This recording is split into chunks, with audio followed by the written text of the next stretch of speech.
This is our off-grid house in southern Tasmania. We've been living here since late 2019. When we arrived, it was a 3.5 kilowatt system of solar panels, and that provided enough electricity during summer, but in winter there's a backup generator that's powered by liquid petroleum gas, LPG, and that generator did come on from time to time in winter.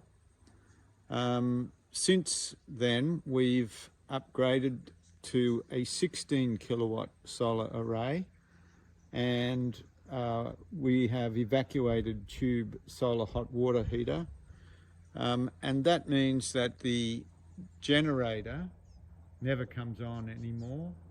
It is there still as backup, but it doesn't come on. It's not required at this point. And we have in the house a vegetable garden. It's completely enclosed in a courtyard, and that vegetable garden gives us herbs, a kitchen garden.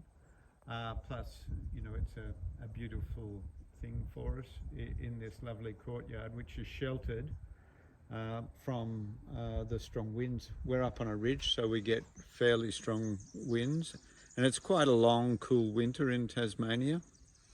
And we've added a number of features. We're trying to electrify as much as possible, and we'll go through some of the things in a short while where we've electrified. But at the moment you can see that we have in place the 16 kilowatts on the main roof, but also now on this new studio that we built. That's in line with the rammed earth construction of the main house.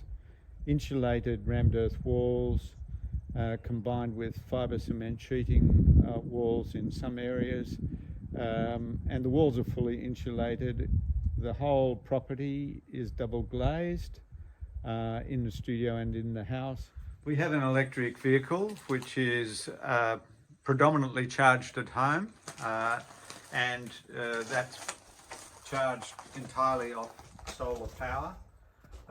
We just charge it from a 15 amp power point using the power cord that came with the vehicle, and that does all of our needs, and it charges at a rate of about 24 kilometres of range per hour of charge. It's really good. We also have an electric all-terrain vehicle that's also charged purely from solar power. We have a 35-acre property, so we need to be able to drive around. It's very steep. This vehicle does it very well. It's fully electric. This is the electric inverters, the solar inverters and the controllers. They operate. In behind here we have an array of batteries that gives us over 100 kilowatt hours of storage. We use about the top 60% of that. It's lead acid battery storage, and that means that we only have to use the top 40% of that battery storage. In this room we also have an electric kiln, and this electric kiln can be fired up to very high temperatures using the solar power. It's quite a big kiln, and the solar capacity is enough to run this kiln. The most efficient form of heating is, of course, a heat pump for space heating as well as for hot water. We've recently installed a heat pump for space heating.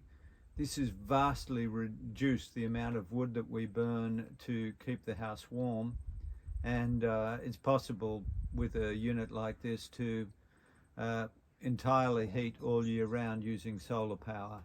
Because we live on a ridge in the bush in southern Tasmania, it obviously is an issue for us to think about fire.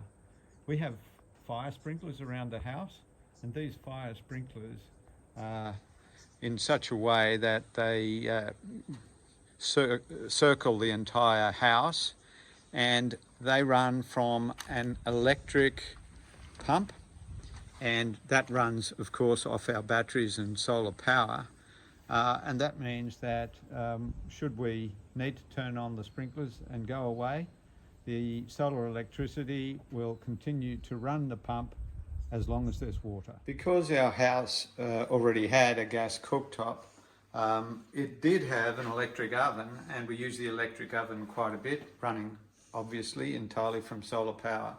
But an economic way of using electricity for cooking is to combine a microwave with a simple plug-in induction cooktop. We use this quite a lot, and it saves us cooking with gas, and it allows us to cook with electricity efficiently and effectively. It's a very cheap item, and it just plugs into a power point. This has reduced our need for gas cooking quite considerably. We also have a wood fire, a Rayburn stove, that runs reticulated heat around the house. It's nice to use and a lovely thing to have on, but as we electrify more and more, our need to use this is reduced. We found no need to skimp on any of the luxuries. We can even run a clothes dryer. We actually have a couple of washing machines, and we're fully equipped really electrically. Everything runs off grid, and we are able to use electricity from solar power for nearly everything we do.